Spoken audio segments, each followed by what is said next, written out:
বিকালে চায়ের আড্ডা একদমই জমে যাবে সেই রেসিপি নিয়ে চলে আসলাম। ঝটপট আপনারা চায়ের আড্ডাটাকে জমিয়ে নিতে এই রেসিপিটি কিন্তু বানিয়ে নিতে পারেন।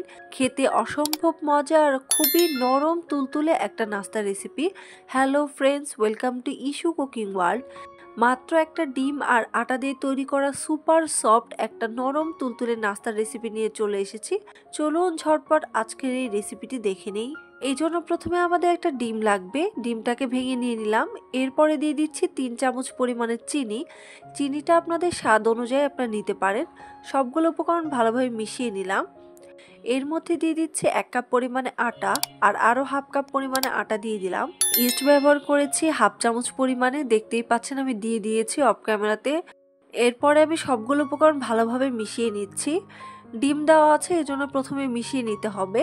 এরপরে আমি কুসুম গরম পানি ব্যবহার করছি। ইস্ট দিলে কিন্তু অবশ্যই কুসুম গরম পানি ব্যবহার করতে হবে। চাইলে আপনারা কুসুম গরম দুধও ব্যবহার করতে পারেন। এখন সবগুলো উপকরণ ভালোভাবে মিশিয়ে নিচ্ছি। ইস্ট ব্যবহার করার কারণে কিন্তু দেখতেই পাচ্ছেন ডোটা কিন্তু অনেকটাই আঠালো হয়ে গেছে। আঠালো হয়ে যাওয়ার কারণে কিন্তু ডোটা হাতে লেগে আসছে। হাতে কিছুটা তেল নিয়ে এখন এই ডোটাকে ভালোভাবে মিশিয়ে নিব, তাহলে কিন্তু হাতে আর লেগে আসবে না। এই তো দেখতে পাচ্ছেন ডোটাকে কিন্তু খুব ভালোভাবে আমি তেল দিয়ে মাখিয়ে নিয়েছি। সফট একটা ডো হয়েছে। এখন এই ডোটাকে আমি 10 মিনিটের জন্য রেস্টে রেখে দিব। ফিরে আসছি 10 মিনিট পর। এখন এই ডোটাকে ভালোভাবে আমি মথে নিচ্ছি। অবশ্যই চেষ্টা করবেন ইস্টটাকে 1 ঘন্টার জন্য রেস্টে রেখে দিতে, তাহলে কিন্তু ইস্টের আর গন্ধ থাকবে না। আমার হাতে সময় কম ছিল, আমি 10 মিনিটের জন্য রেস্টে রেখে দিলাম। ডোটাকে অবশ্যই কিন্তু খুব ভালোভাবে 10 মিনিটের মতো মথে নিতে হবে।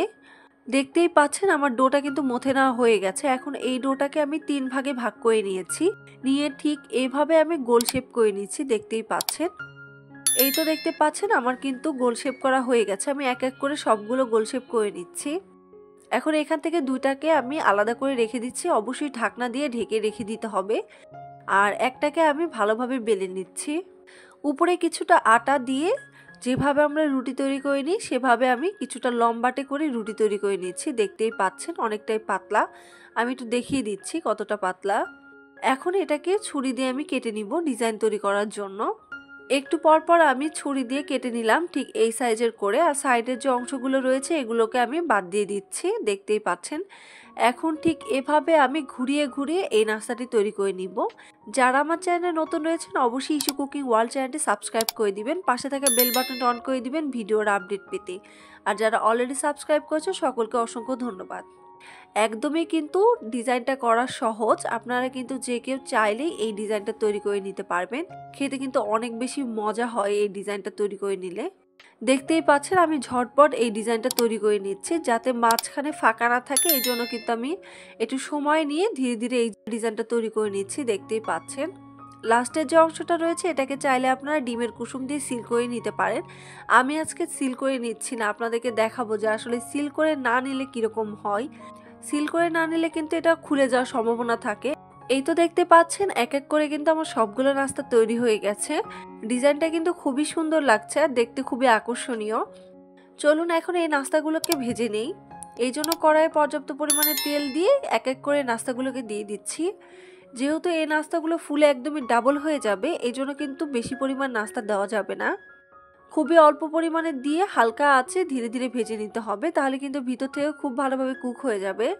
মাত্র 4 থেকে 5 মিনিট ধীরে ধীরে ভেজে নিলেই কিন্তু নাস্তাটি একদমই রেডি হয়ে যাবে। আমি কিন্তু এর আগে আমার একটা রেসিপি দিয়েছিলাম, সেখানে বলেছিলাম যে সিল করে নেওয়ার জন্য অবশ্যই আপনারা ডিমের কুসুম ব্যবহার করবেন, তাছাড়া কিন্তু খুলে যেতে পারে। তো আজকে আমি ডিমের কুসুম ব্যবহার করিনি, এজন্য কিন্তু সাইড থেকে 2-1টা খুলে গেছে। আপনাদের দেখানোর জন্য আমি ডিমের কুসুমটা ব্যবহার করিনি। দেখতেই পাচ্ছেন হালকা কিন্তু খুলে গেছে, খুব একটা বেশি খুলে যায়নি। তো যাই হোক, আপনারা অবশ্যই ডিমের কুসুম ব্যবহার করার চেষ্টা করবেন।